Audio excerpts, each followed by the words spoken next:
Hello and welcome to a very special How I Paint Things. Now what I've got whizzing around in front of me today are 6 9th Templar, and they are the fastest possible way I could think of to paint these guys while still having a little bit of visual interest to them.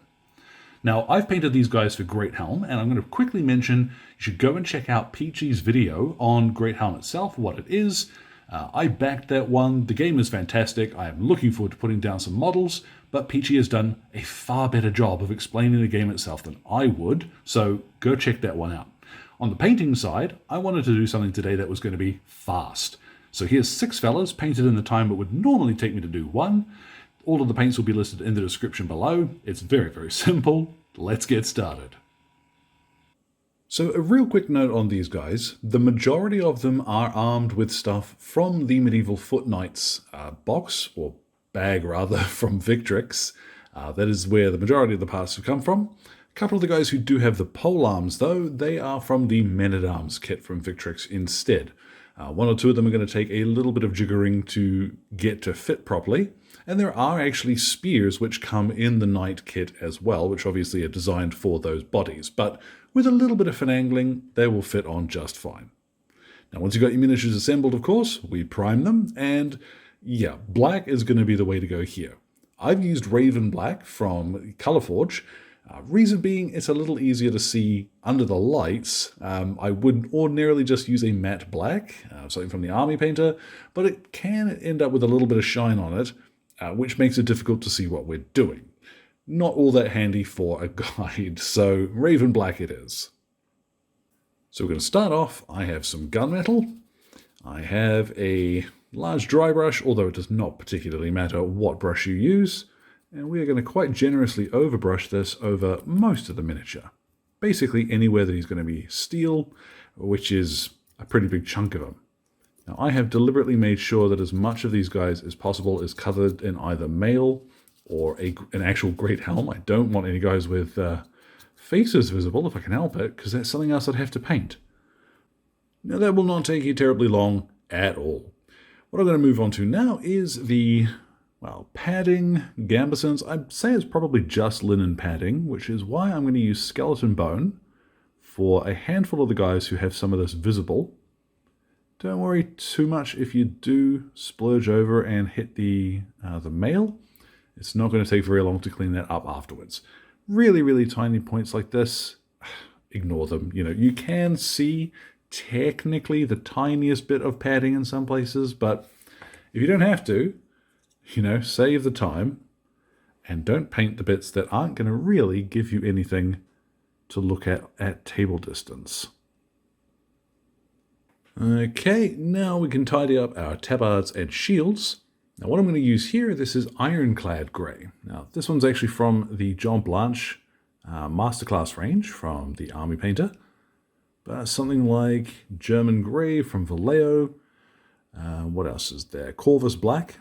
You know, obviously Raven Black, Corvus Black. There is a bit of an overlap there. This is not a true black, which means when we shade it, we're actually still going to have a little bit of visual interest to our miniature. And it also covers super well. Now, you may realize, of course, at this point, you can paint these guys whatever color you want. But I had the opportunity recently. I was in the Bernau Takoff History Park and got a guided tour from a Dr. Steffan. And he was awesome. He took us around and was explaining, you know, the High Middle Ages and what have you. And there happened to be weapon, you know, knight demonstrators there, reenactors rather, as well.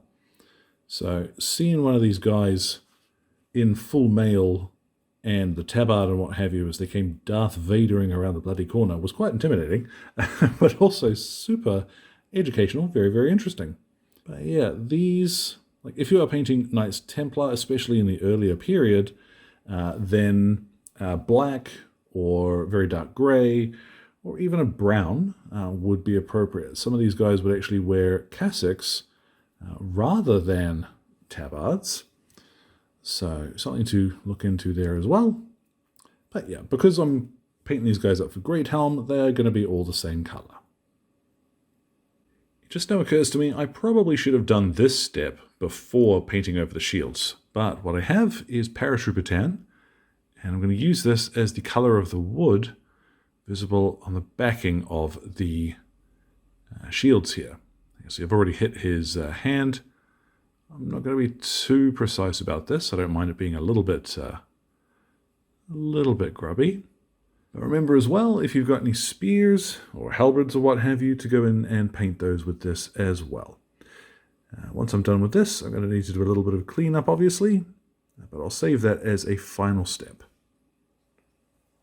Now, while I have made a bit of a mess there, I've realized actually this is most opportune.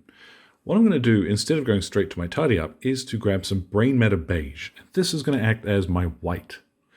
What I've done is thin this down a little bit more than usual, just that it flows, and I'm going to quite roughly throw down some normals on these shields. So you'll see a few passes, I build the color up.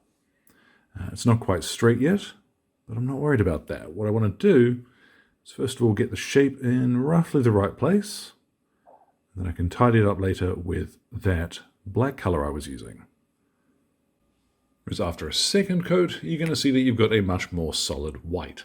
Now you can use white instead of brain matter beige if that's what you've got. I just prefer a slightly off-white for real-world applications. What I'm going to do now is go back to that ironclad grey from earlier, and yeah, I'm going to tidy up some of what I've done. So I can now start using this to block out the shapes on my shields a little more and straighten them up. Let's get that. This will be much easier to do when you don't have a camera in front of you. Now, it's not quite perfect, but I don't really care. I don't want perfect, I just want done. So on that note, I'm turning here to oak brown, and I'm going to use this for the leather straps, belts, and what have you.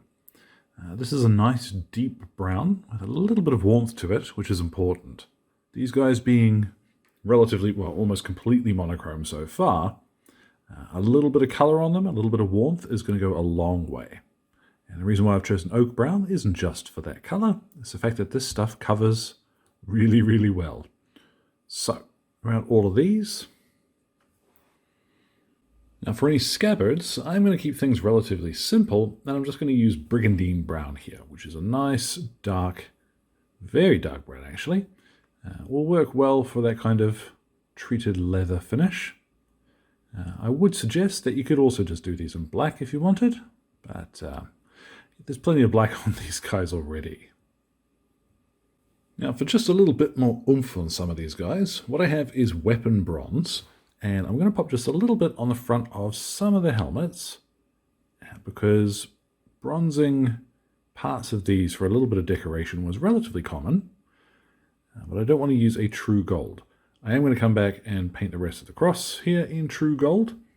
I'll use greedy gold for that, and I'll just do that off screen because I'm going to pop it over the top of this bronze base coat. Now the temptation is also going to be to slather gold onto the pommels and hilts of the swords, but while I normally treat, reality like a dirty word on the channel here, I reckon instead what's going to look better, I have here plate mail metal, and I'm going to use this on all of the blades and weapons, so there's a little bit of visual distinction between those. I'll also use this to pop off little metal bits at the ends of the scabbards, and I'll swap to a smaller brush to do this for the belts, little details like that. Or maybe I'll just do it with this one. Now, fortunately, I did miss that one of my guys does have his hands out. So, a little bit of moonstone skin, and we'll call that a day. After this, I'm going to cruise around and just do any bits of tidy up that need doing, so finding those little bits of chainmail that I need to tidy up and what have you. I'll do those before making these guys ready for their wash. So at last, once you've done any bits of cleanup, any last minute little touch-ups you need to do, it's time to go ahead and give them their wash. Now I've mixed up here equal parts of strong tone and dark tone because I want just the tiniest hint of brownish warmth to what I'm doing, but I also want that rather stark shading that dark tone by itself would give us. So I'm going to apply this relatively generously, really, over the entire miniature, and just let it do its thing. This stuff, ordinarily, I would suggest, oh, be careful. You have to be mindful in how you're applying it. Man, it is chainmail, it is shields. You can bucket this stuff on. If you do get any like obnoxiously huge pulls of it, then just shift it where you need it to go. But for the most part, this is super simple. So you can go ahead and wash the entire miniature. You see big straight sweeps of the brush will help avoid brush strokes on your shields. And then once he is completely drenched, or once all of them are, we'll give them about half an hour somewhere warm to dry. Then once they have had plenty of time to dry, what you'll end up with is something that looks like this. So you'll see it is a little bit shiny, and that's just how most washes dry. There are a couple of brands out there that don't, but it's not really much of a problem. We're going to go out and varnish them in a couple of seconds. We've got plenty of shading in our not quite black, and the chainmail now just looks a bit more interesting. There are a couple of things that I will do to tidy up the white here, and it's just a little bit of brush work, but because I'm going to go out and varnish these guys now, what I would suggest is that if you're going to be using shields that have a transfer or something on them, apply your transfers now before the varnish goes on, so that it will protect them as well. Anyhow, let's give the varnish a good old shake, take these guys out and dull them down a bit. So there is a difference that a good varnish makes. World of difference, really. Well worth having one. And what I'm going to do now is turn to uniform grey and a nice flat-edged brush. Now this is kind of a scraggly old one, actually. This has come from the stationery aisle at my local supermarket. You see, just by passing over the areas of detail a few times, I've got next to nothing in my brush. This is an important skill to practice. I see all sorts of comments, people saying, oh, I tried dry brushing today and I don't like it. Did you do it more than once? Building up the color slowly is always going to look better than trying to slap on a huge amount at once, because you can add more paint, but at this stage, taking it off is going to be a bit of a mission. So you see, I'm always moving the miniature to try and drag the brush across those raised areas, just to give them a wee bit of oomph to look at. And once that's finished, you've got a slightly more interesting shade of black. Now, the same principle holds true for our chainmail and metal stuff. So what I've got is some plate mail metal, and this time I'm going to use a slightly more rounded brush. Reason being is I want a little bit more control over where I put it. So just a wee flicky flick, particularly on the upper edges of arms. Like the fellas who are wearing complete mail coats, just a little bit across their knees, stuff like that, just to brighten up some of the metal work. This fella's probably the most prominent example of that. So just a little bit across more raised areas, just enough to give it a bit of oomph. You can also very quickly silver over the top of gold. Don't go overboard with it, but it will look just fine. Okay, now this sod here with his bleeding hands out, I have a little bit of barbarian flesh.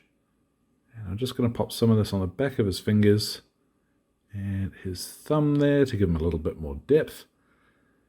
And then the very last thing I'm going to do is to grab some fresh brain matter beige, and I'm going to lighten up the off-white with this.